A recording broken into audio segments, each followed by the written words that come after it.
문재인 대통령은 후보 시절에 선거운동을 하면서 국민 삶의 질을 개선하려면 과학기술이 중요하다고 강조해왔습니다. 네, 이제 막 임기를 시작한 문재인 정부의 과학기술 정책 어떤 모습일까요? 취재 기자와 함께 짚어보겠습니다. 양효영 기자 나와 있습니다. 안녕하세요. 네, 안녕하세요. 네. 자, 우선 요즘 제일 좀 문제가 되는 게 미세먼지 문제가 아닐까 싶은데요. 이 문재인 대통령 임기 안에 30%를 줄이겠다 이렇게 공약을 내놨었습니다. 네, 맞습니다. 관련 내용 소개를 해주시죠. 네, 이 문재인 대통령은 푸른 대한민국을 만들기 위해서 가장 먼저 미세먼지부터 잡겠다 이렇게 밝혔는데요. 이 먼저 석탄 화력 발전의 규모를 줄이기 위해서 신규 건설은 전면 중단하고요. 가동한 지 30년이 지난 노후 석탄 발전소 10기는 조기에 폐쇄하겠다 이렇게 공약했습니다. 또 이 공장 이외에 미세먼지를 만들어내는 게 또 경유차라고 볼 수 있는데요. 이 경유차를 줄이기 위해서 친환경 자동차 보급을 공공기관을 부분을 먼저 시작으로 확대하기로 했고요. 이 노후한 경유차는 조기에 폐차하겠다. 이것도 추진하겠다고 밝혔습니다. 예. 일단 국내에서 발생하는 미세먼지 원인을 잡겠다는 건데 네. 근데 실질적인 원인을 잡지 못하고 과학기술이 뒷받침 안 되면 다 무용지물일 것 같은데요. 네, 그렇습니다. 그래서 문재인 대통령 역시도 이 체계적인 관리 대책 또한 함께 공약으로 내세웠었는데요.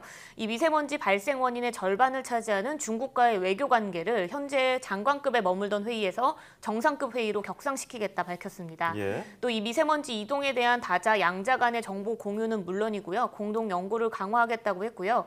이 근원적인 오염 배출 물질을 줄이기 위해서 주요 배출원별 저감 정책과 기술을 중국과 함께 공유하겠다 이렇게 밝혔습니다. 이 또 고농도 미세먼지에 대처할 수 있도록 국내 측정과 예보 인프라 이런 것 좀 확충시켜야 하잖아요. 그래서 이 측정기를 최신화하고 그리고 또 미세먼지 예보 전담 인력을 늘려서 미세먼지로부터 국민의 불안을 줄여갈 방침을 만들고 있습니다. 네. 아무래도 이 석탄 발전소가 미세먼지를 발생시키는 주요 원인인 만큼 감축을 하겠다라고 밝힌 것 같은데 네. 이뿐 아니라 원자력 발전소도 앞으로 좀 줄여 나가겠다 이렇게 밝힌 걸로 알고 있거든요. 네, 맞습니다. 이 문재인 대통령의 푸른 대한민국의 또 다른 정책 중 하나가 바로 원전 제로 정책인데요. 이 에너지 정책의 일환으로 볼 수 있고요. 이 석탄 발전소 감축과 함께 원자력 발전 비중 역시 줄여서 친환경 에너지로 전환을 하겠다. 이 전환의 준비를 하겠다 이렇게 밝힌 겁니다. 신규 원전의 건설은 전면 중단하기로 했고요. 노후 원전의 수명 연장 이런 것들 금지하겠다고 밝혔습니다. 특히 또 경주 지진 이후로 불안해진 원전 안전에 대해서는 이 내진 설계 강화를 약속하기도 했습니다. 예. 환경 문제와 관련해서 기존 정부하고 약간 다른 흐름을 보이는 부분에 있어서는 많은 조율이 필요할 것 같아요. 네. 자, 이번에는 과학기술과 직접 연관이 있는 정책을 살펴보겠습니다. 전 정권에서 참 잘 쓰던 단어 창조가 들어간 네. 미래창조과학부 앞으로 어떻게 될까요?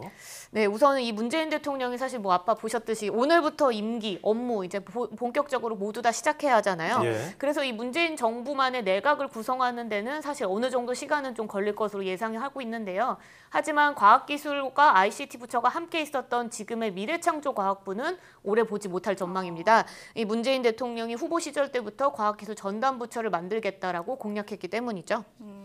그런데 이제 이 4차 산업혁명 시대다 우리가 정말 많이 얘기를 하고 있는데요. 이 시대를 앞두고 또 문재인 정부에서도 여러 가지 좀 준비라든가 노력을 하고 있을 것 같은데 어떤 계획이 있는지도 좀 짚어주시죠. 네, 이 문재인 대통령은 가장 중요한 부분으로 뽑은 게 4차 산업혁명 시대에 우리가 이제 뒤쫓아가선 안 된다. 네. 우리가 이끌어 나가야 한다 이야기했고요. 그렇기 때문에 적극적인 정부의 역할, 주도 이런 게 굉장히 중요하다고 이야기했습니다. 그래서 이 대통령 직속 4차 산업혁명위원회를 만들어서요. 각종 규제는 또 없애고 신성장 동력은 지원하겠다 이렇게 밝혔고요. 창의적인 아이디어만 있으면 누구나 창업할 수 있도록 창업 관련 지원을 대폭 늘리는데 현재 이 전 정권의 그 어떤 정책들과는 좀 다르게 창업 이후에도 경쟁력을 갖출 수 있도록 창업 이후 지원들을 조금 늘려나가겠다 이렇게 공약했고요. 특히 중소기업청으로 지금 있던 그 청의 부분을 중소벤처기업부로 승격시켜서 창업을 적극적으로 돕고 또 정부가 혁신기업들의 좋은 물건들을 직접 구매하는 구매자가 되겠다 이런 적극적인 공약도 내걸었습니다. 예. 창업을 한 다음이 더 중요하잖아요. 그렇죠. 그 좀 위험한 부분들에 대해서 사회 안전망이 자리 잡을지 기대가 네. 되는데 또 과학기술 전담부처의 역할이 중요해질 것 같습니다. 네.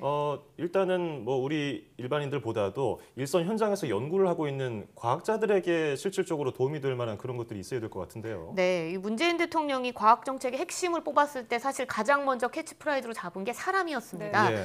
그래서 이 문 대통령은 이제는 과학기술도 사람을 보고 투자해야 한다 이렇게 이야기했는데요.